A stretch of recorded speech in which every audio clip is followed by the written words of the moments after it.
সকালবেলা উঠেই চলে এসেছি রান্না করতে।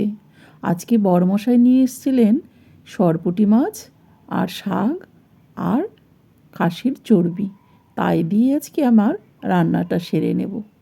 মাছ ভাজি করে নিলাম, শাক ভাজিও করে নিলাম। প্রতিদিন মাছের ঝোল খেতে কিন্তু ভালো লাগে না।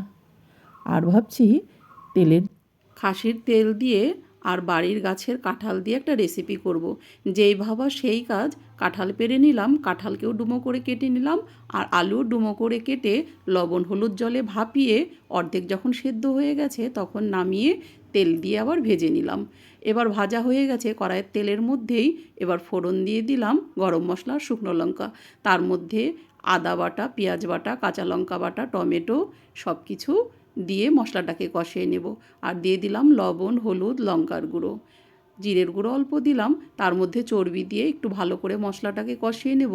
তার মধ্যে ভেজে রাখা কাঁঠাল আর আলু দিয়ে একসাথে কষিয়ে দিয়ে দিলাম গরম জল। এবার একটু ঢেকে রাখবো, 10 মিনিট পরে ঘি আর গরম মশলা দিয়ে নামিয়ে নিলাম। রান্না আমার হয়ে গেছে। এবার বরমশাইকে খেতে দিয়ে দিলাম, আমিও খেয়ে নিলাম।